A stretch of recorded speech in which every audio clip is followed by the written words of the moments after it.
This week on the Big Thunder podcast, we finally learned when an epic new theme park will be opening its doors, and it's sooner than we expected. Plus, Disney's Skip the Line service just added a new level. Is it a steal of a deal, or will this tier leave you in tears? All that and much, much more. Buckle up! And here's your hosts, Bo and Abby. Welcome to the Big Thunder podcast, where we round up all the buzz out of Disney and Universal and play a fun but ultimately stupid game. We're your hosts, Bo and Abby. There are time codes listed in the description if you want to bop around to a specific story, and there are lots of them this week. There are so many things to talk about this week in the roundup. It's a lot of numbers and dates and things opening and things closing from both Universal and Disney. And it all came out like the same day. It seemed like it was the same day. I think the biggest news is going to be that we finally have a date for Epic Universe. We know when it will be opening. That is May 22nd. 2025. Real quick, do you want to remind the people what Epic Universe is? Sure. Epic Universe is a new theme park by Universal. It's going to be not connected like the two are right now. It's going to be a little bit farther. And it's going to be like 5 themes. Is that right? Celestial Park is like the main. And then there's 4 other lands. One is Super Mario Brothers or Super Nintendo, and it's like Mario, and there's a Donkey Kong ride. I imagine it will be a lot like what exists at Universal Hollywood. There's How to Train Your Dragon Land, and then there is Dark Universe, which is like the monsters. That's why I'm wearing my Frankenstein shirt. And that looks really neat. And then the last is a new Harry Potter land, but it's like based on the Ministry of Magic. Yes. Which, I can't believe I just remembered all that, which looks really cool. Yep. But it's not attached, again, it's not attached to the 2 parks. Yeah. Now it's like separate, totally separate. It sounds like where it's located, the kind of hotel hub you would want to stay at is the summer, what's that called? Endless Summer and Dockside? Yeah. Those are the ones that will get you closest to all the parks. Yep, which those are the farthest from the 2 parks that are there right now. Currently. But it'll be closest to the new park. And the new park does have a hotel or a couple hotels like very close. Yeah, like one hotel is attached to the park. And we'll get to that in a second. Yeah, but Stella Nova is one of the new ones, but the one that's inside it is the Grand Helios. Yeah. Okay, so tickets go on sale Tuesday, October 22nd, which is the day this podcast comes out. Possibly the next day if I get this video out fast enough. It can be on YouTube on Monday. We'll see. But yeah, Tuesday, October 22nd. There's multi-day tickets and vacation packages available that include 3, 4, 5-day admissions to Universal's theme parks, but only one of those can be used at Epic Universe. Right. So that's for everybody. Everybody can get those right away at Tuesday, October 22nd. Just one day? It's one day, but you have to buy a multi-day pass to get it. Does that make sense? So in order to go to Epic Universe, you have to pay to go to the other 2 Universal parks? Yes. And the Volcano Bay, or just the parks? Is it a 3-day minimum? It's a 3-day minimum. I think Volcano Bay can be included in that. Okay. I don't know that for sure. You do not need to specify the date you plan to go to Epic Universe when purchasing your multi-day ticket. So it's not like you have to pick one specifically. Okay. But it only works once. So you could, in theory, go to Islands of Adventure 2 days and Epic Universe 1 day. It's not like you have to hit all 3, but you only get 1 day at Epic. Okay. Sometimes Disney does park deals where you have to specifically go to certain parks, so that's why I wondered. Gotcha. Also, how does that work for park to park? Because a lot of times when you go to Islands of Adventure and Universal, you want park to park, so you can do like Hogwarts. I would assume you would still be able to go. I don't know because question. It's a single day ticket. That's true. So it'll be During this first phase of sales, the general public will not be able to purchase single day tickets to Epic Universe. So yeah, like we said, you have to get the multi-day. Also on October 22nd, you can start making reservations for the Universal Helios Grand Hotel, which is the park that is inside. And that is opening in January still, or is it May? I assume it's May because I don't think it could open in January. There were rumors that they were opening the hotel in January. Interesting. I don't know if it was the Grand Helios or if it was the Celestial Park. The Stella Nova. Stella Nova. Yeah. But there were rumors going around that the hotels were going to be ready for guests in January. To my knowledge, the Grand Helios starts in May when the park opens. Now, on Thursday, October 24th, annual pass holders can purchase single-day tickets to Epic Universe before they go on sale to the general public, because for now, single-day tickets are exclusive to annual pass holders.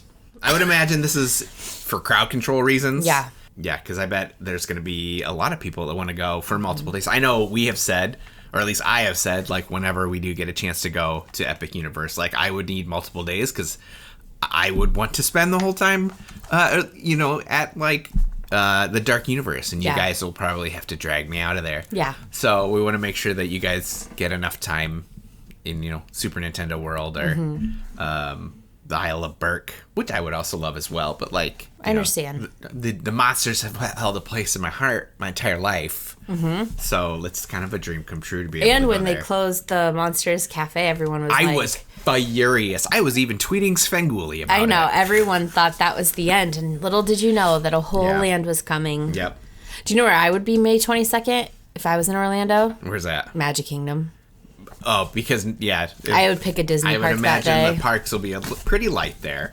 Speaking of Magic Kingdom, the best ride in Magic Kingdom is headed for an extended closure. Yeah. Yeah. This is going to be theme for the next couple stories, and that is Disney's addition by subtraction. So it's going to be like, there's a lot of cool things coming from Disney at the expense of things being closed. Right. So, according to the Disney World website, Big Thunder Mountain, the best ride in Magic Kingdom, in my opinion, will close on January 6th, 2025, and won't open again until sometime in 2026. Yeah, which could be, we're talking either a year to almost 2 years. Yeah. It's most likely due to the new Cars attractions going in, like, right next door, but the site does also add that it will be reopening with a little bit of new magic. So it sounds like it's going to have some changes. My theory, based on absolutely nothing, is that it might resemble more of the Disneyland version of the ride. So if you compare the two, Magic Kingdom's track is longer and it's faster. It goes about 5 miles per hour faster than the Disneyland one. But the Disneyland track is newer, so it's a smoother ride. And it features more special effects, including a fog-fueled explosion at the end. And, of course, the iconic dynamite chewing goat. So hopefully it has some of that stuff on it when it reopens sometime in 2026. That'd be fun. Yep. Now let's jump over to Animal Kingdom, where part of DinoLand is going extinct. We finally have a time. The whole land is going away, but we finally have, and we know when some of it's leaving. Okay, that was my question. Go ahead and read the news and then... Sure. Before we get into the dates, can you tell us a little bit about what's coming to Animal Kingdom? What it's replacing? Or what it's being replaced by? So the DinoLand USA is going to be replaced by a Latin America-inspired land. I cannot remember the official name of it. Pueblo Esperanzas. I need to work on that. And it's going to have the Madrigal family and the Casita from Encanto. That's probably what I'm most excited for. It's going to have a new wooden carousel, or a carousel, but like the figures are made to look like they're carved out of animals. Carved out of animals? Like carved animals. Oh. You said carved out of animals. Carved animals. Carved so out like of wood. Wooden animals. So like you could ride an elephant. You could ride a cheetah. You could ride a zebra. Lord. I only have the words you give me. Let's see. What else? The dinosaur ride is being rethemed to Indiana Jones. And really, if we're being honest... This whole thing, I think, is getting rethemed specifically so that ride could turn into Indiana Jones. Yeah. And then they had to, make it work. Sure. Disney announced the last day for Triceratops Spin, Fossil Fun Games, and Chester and Hester's Dinosaur Treasures will be January 12th, 2025. What is Chester and Hester's Dinosaur Treasures? That's the gift shop. Oh. So will the whole land be cut off January? No. January 13th, they're going to start putting up construction walls. Okay. The only things that are closed on the 12th are Triceratops Spin, which is the ride, Fossil Fun Games, that's like the carnival games, and then the gift shop. There aren't any closing dates yet for Dinosaur, the Boneyard, which is like a play area, Restaurantosaurus, Dino Bite Snacks, and Trilobites. So as of now, those parts are still open. I know Triceratops Spin isn't like a fan favorite. We love it though. Yeah, especially since Why Are You In Flying Triceratops? Yeah, but it's quick and the breeze feels good when you're in the hottest park. Yeah, it is sad to see it go because that only leaves Navi River Journey and Kilimanjaro Safaris as the only rides at Animal Kingdom that don't have height requirements. Mm-hmm. But when it opens up, it'll add 2, right? Well, I would assume the Magical Family House, I won't imagine will have a height requirement. Hopefully maybe. not. I mean, even like Barnstormer has some height requirement. But yeah, the carousel won't have a height requirement. Yeah. About spilling my coffee there. Yeah, and then jumping over to Hollywood Studios, we've been waiting for over 4 years for this show to return. What's another few months? And that is The Little Mermaid, a musical adventure. Oh, yeah. I could not think of what you're talking about. Yeah, it's because it's been so long you forgot it existed. Well, I was like, Indiana Jones is open. So, as you recall, the original Little Mermaid show, we watched back-to-back like 3 or 4 times because our 1-year-old lily pad enjoyed it so much. Loved it. There were bubbles. Yeah, what's not to Music and bubbles. It was the best. Yeah. So the new one is called The Little Mermaid, a Musical Adventure. It's a reimagining of the stage show Voyage of the Little Mermaid, which hasn't been opened since the parks closed in the times of 2020. In late 2023, Disney said that the show would be reopening in the fall of 2024. Well, we're almost done with October, and we haven't heard anything. So presumably it's being pushed back. Jodie Benson, the voice of Ariel, was there like a couple weeks ago out front doing some promo stuff. So. Oh, yeah. That's cool. Yeah. It sounds like it's going to be pushed until summer 2025. Summer? Yep. But that means it's going to be a big summer for Hollywood Studios because they also are set to debut the new Villains themed stage show on Sunset Boulevard. So that's 2 stage shows, in theory, you'll get next summer at Hollywood Studios. Now I think it's time for what I think is the biggest news out of Disney. Okay. And I'll let you take it. So Disney came out this week with news about a new test run, beta trial, however you want to put it, of a new level of the Lightning Lane system, and it is called Lightning Lane Premier Pass.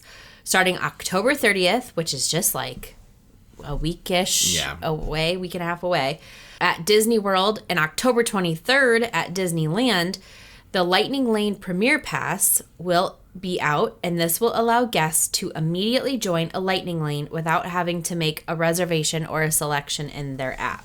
This will be allowed once per ride, and on rides that or experiences, attractions that offer lightning lanes. Yeah, because not every ride has a lightning lane. Right, but if it has that lane, that option, then you can use it. A couple things. The Premier Pass will only be available to people staying at the Deluxe or Deluxe Villa hotels. So those are your high-end hotels.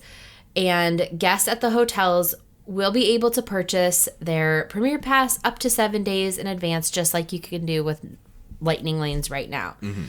So this is neat in the sense that I've talked about this a couple times, but my least favorite thing about going to Disney right now compared to when I've gone before like 2019 is you're on your phone all the time because you're always like going to the next thing. You're always thinking about lightning lanes and like getting the next time or what's going to be available and like planning out the day. And like it really takes away the spontaneity of just like, what do we want to do next? This looks fun. Let's hop in the line. Right. So with that comes a price. Of course it does. I feel like on Once Upon a Time, Mr. Gold. Yeah. It's like, magic. This is the price, dearie. What Yeah. Yeah. All magic comes with a price. So this new service is going to run $129 per person per day up to $449 per person per day. So just kind of like Lightning Lane runs now, your most expensive park is going to be Magic Kingdom with an average of $329 to $449 plus tax a day. That's per person per day. Animal Kingdom will be $129 to $199. EPCOT is $169 to $249, and Hollywood Studios is $269 to $349. And that one surprises me that Hollywood Studios is so high. But I guess like the thing with Hollywood Studios is there's not a lot of rides, but all the rides that are there are like everybody wants them. Yeah, so your Tower of Terror, Rise of the Resistance, Slinky Rock Dog, and Roller Coaster, like Runaway they're all Railway. hits. Yeah. Like, what's the one people usually skip? Aliens, Swirling Saucers, probably? Yeah. Like, that's it? Yeah. Yeah. So, Disneyland's version of the Premier Pass will launch October 23rd, and theirs will also be $300 to $400 per person per day, depending on the date. All 2024 dates are $400 per person per day right now, and you can purchase them up to 2 days in advance, and it will cover both Disneyland Park and Disney California Adventure. As of now, there is no park hopper option for Disney World, so that's also important to note, because if you have a park hopper pass and you choose this, let's say for Magic Kingdom, but then you want to go over to EPCOT, that service does not carry. Mm-hmm. So you'd have to like go back to and rebuy like original Lightning Lanes. Mm-hmm. So after hearing this, after thinking about it, because I know we talked about it a little bit on our own, what do you think about this new option? Okay, so before I really get into my thoughts on pricing, which you could probably guess what it is based on our last episode where we tore apart the menu for the Cake Bake Shop, I'm going to play devil's advocate because there are some people who are defending this. So this package is obviously probably not for people like us. Right. This is... What do you mean, people like us? Yeah, I think it's pretty obvious based on how much we hated the idea of an $18 peanut butter and jelly sandwich. That Everybody should hate that. I don't care how much money you have. Everybody should hate that. But this is for the people who want the perks of like a Disney VIP tour, but maybe they don't have a party of 10 or they can't spend $450 to $900 an hour for the VIP tour. Yeah, but the VIP... Okay, that's what it is? That's... The Disney one? That's a defense that people have for this. So, what I would like to do is compare this to what Universal offers. Mm-hmm. What does Universal offer? Theirs is the Express Pass, right? Yes. Unlimited Express Pass, which you get for free if you you're stay at their version of a deluxe resort. It's included with your... And their version of a deluxe resort is still cheaper. I believe the last time I looked, their version of a deluxe resort runs the same price as like a moderate-ish resort at Disney. Yeah. So like to me, I don't mind that they have this this option. I think it's a great option. It's to me the fact that it's not included with your deluxe resort price. Stay, like when Universal does do it, and it's just another example of again Universal being more guest friendly than Disney, which I know is something you don't want to hear. Hey, I try to be as unbiased as possible because I am like a consumer first, and I know that there's just a lot with the whole Lightning Lane experience that people are just really unhappy about. Like, I've been checking the apps a lot because I have clients at the parks right now. And it's really busy right now, probably because of the hurricane a couple weeks ago and like fall break and, you know, Halloween, et cetera, et cetera. And a lot of people are posting about the crowds being so big and they're buying Lightning Lanes and then they get to the park and there's like one available all day. And it's like, so they've spent, you know, maybe $120 to $150 for their family to use this service, and now they can't use it. Yeah. And then you're just, again, you're on your phone like refreshing. Like, that's not a fun experience. Right. So to go into a little more detail about this, I'm going to play a video from TikTok. This is from a user called pure.pixiedust. For her math, she's using some expected prices that she got from Theme Park Professor. So both passes, Express and this Premium Lightning Lane thing, let you show up to any ride, anytime, walk on in, all good, as long as they have an Express or a Fast Pass line. But let's break this down by how many attractions you're going to get for that cost. I'm going to start over at Islands of Adventure, which is my favorite park. So if we head over to Universal's webpage, Islands of Adventure has 17 rides that you can utilize their Express Pass system on. This excludes Haggard because Haggard doesn't take Express, and Pteranodon Flyers because you need a kid. So you're spending $115 to go on 17 attractions. It's going to be about $6. Oh my God, you can't see. $6.76 per attraction. We can look at Universal Studios Park itself as well. That one has 13 attractions that you would be using with the Express Pass. So that comes out to about $8.46 per attraction, a little bit more expensive at Universal than over at Islands. Benefit of the doubt. Let's go to Animal Kingdom, the cheapest one you can do with this new Lightning Lane option. According to Disney's website, there are 5 rides that you can utilize Lightning Lane at this park. And I'm going to be generous and throw in the Nemo show and the character, like, meet and greet, and the, what's the other show that's over there? Oh my god. Festival Lion King. Hello. I'll throw those in too. Bringing our total up to 8 attractions. You are paying $129 for 8 attractions. That comes out to $16.12 per attraction that you want to do, and that's including Dinosaur, which is closing soon. You know? But okay, fair is fair. We'll go to Magic Kingdom, where they have the most attractions with the Lightning Lane entrance.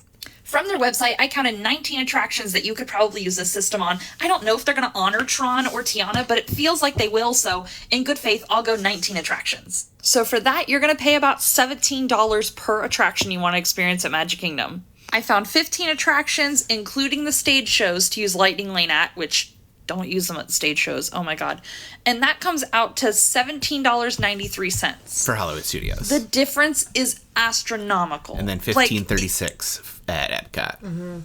And one thing I think that is important to note is at Universal parks, if you don't stay at a deluxe resort, it's like $400. Yeah. Like around Christmas, it's date based. Mm-hmm. So like in the summer, it's going to be probably cheaper. But like when we looked at it, when we were there in November last year, it was like $400 a person.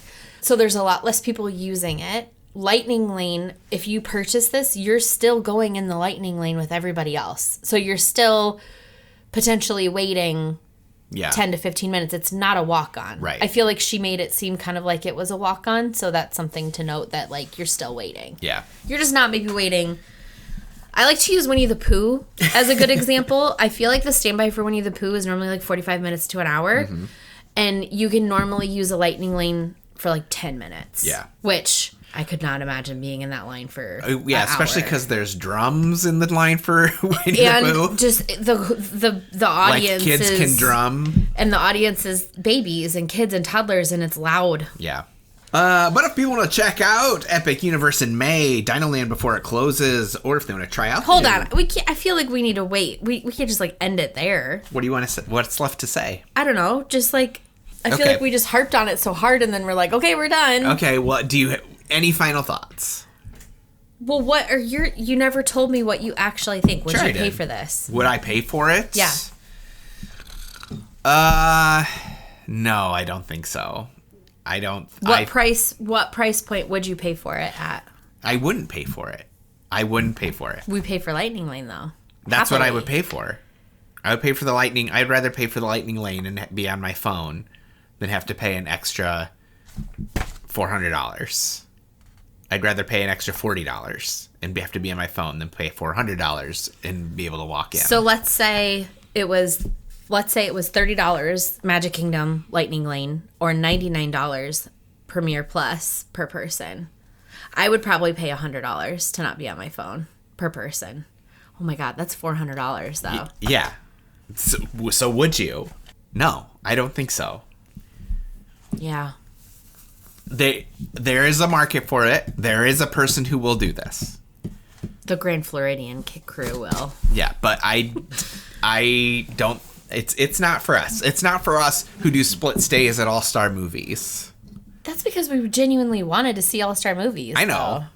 There's nothing wrong with staying at value resorts. No, there is not. But yeah, I understand. okay, So anyway, it'll be it interesting. should be included with your deluxe resort stay. That's my final. They should go back to the Fast Pass system where it was just free. Well, yeah. There's lots of things we wish they would do. But that's the hard part is like We wish they would create a new Halloween party, which we'll get to here in a minute. It's so expensive. I don't understand because it's not following traditional economic rules. Like the Disney park experience is not following like demand and what is it? Supply and demand and like the price. Like they keep raising prices and raising prices and raising prices and everybody is mad about it, but it's like it's record numbers and it'll stop at some point. But they'll when? they'll hit a price point. They'll hit it. They'll hit a wall at some point. I know, but like at what point? Because Well, look, I mean, how many times in the last few months have we talked about making a trip and then have decided not to because we can't afford it? I know. We wanted to go for Christmas, not going to happen. Yeah. We wanted to go in February, that's not going to happen. Yeah. We're most likely going to Disneyland, but that's because you have a work trip out in California. Right. So, like, it is pricing certain people out.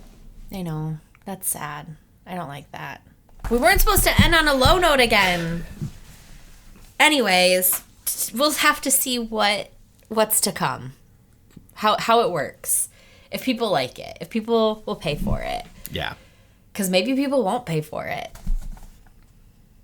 I don't know. But if you want to check out Epic Universe... If you want to check out Epic Universe, Universal, Islands of Adventure, or any of the magical Disney parks, you can contact Minnie Vacay. We would love to help you. And we won't talk you in or out of anything. We'll just give you our unbiased opinion.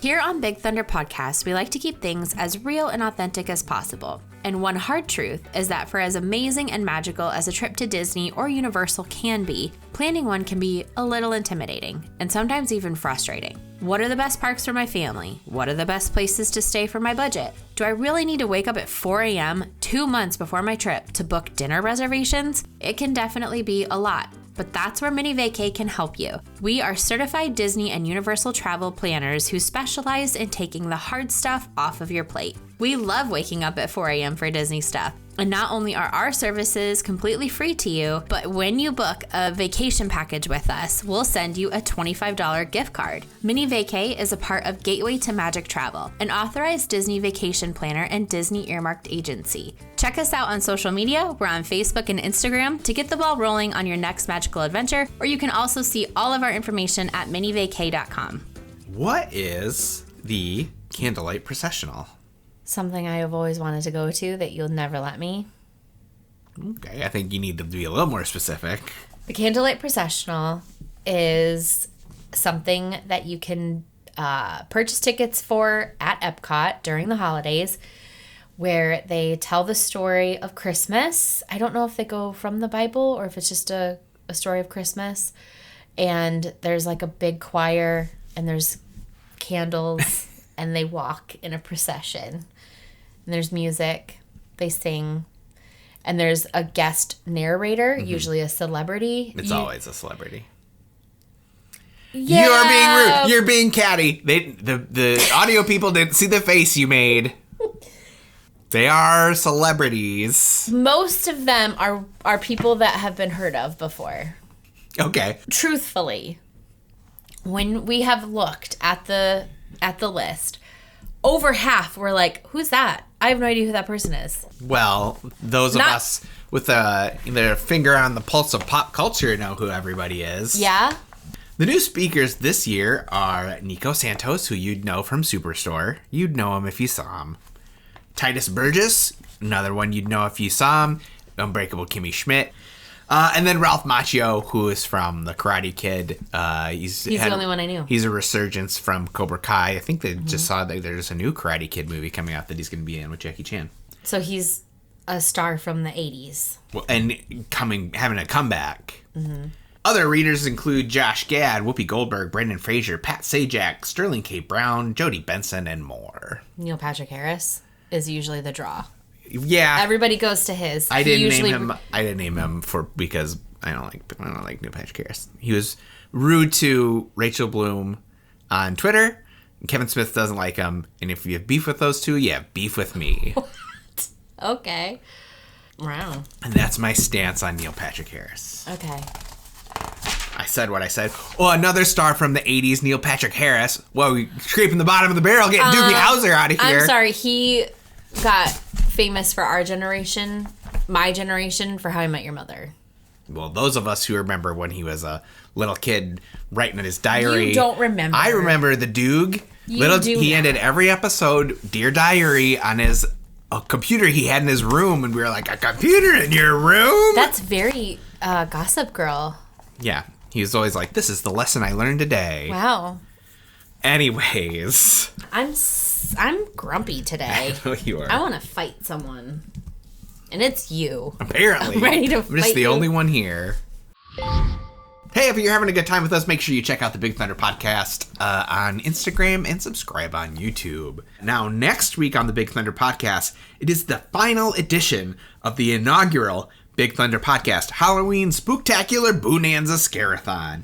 If you've been following us along, every Tuesday in October or Thursday if you watch on YouTube, we've been bringing you spooky games about Disney villain songs, creepy Disney Plus movies, and the history of Halloween Horror Nights. But next week, the Scarathon concludes with Are You Afraid of the Diz? Creepy facts and legends from the Disney parks. Like about people dying there? Stuff like that, yeah. Yeah. Creepy stuff. Ghosts in the park. Well, spoiler, most of it's in Disneyland. I would imagine. That makes sense. That's it. You want to take us home? I do. Thank you for watching. Thank you.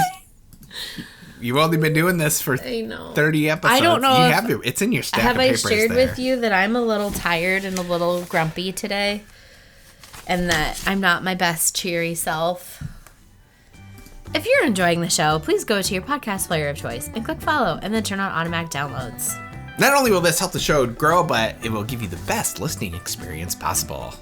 If you're listening on Apple Podcasts, please leave a 5-star review and we might read it on the show, and then you get a sticker. Yeah, in theory. You will. But really, the best thing you could do is just tell a friend, specifically one that loves Disney, Universal, and stupid games. Thanks for coming. And good night. We'll see you next week, and enjoy the ride.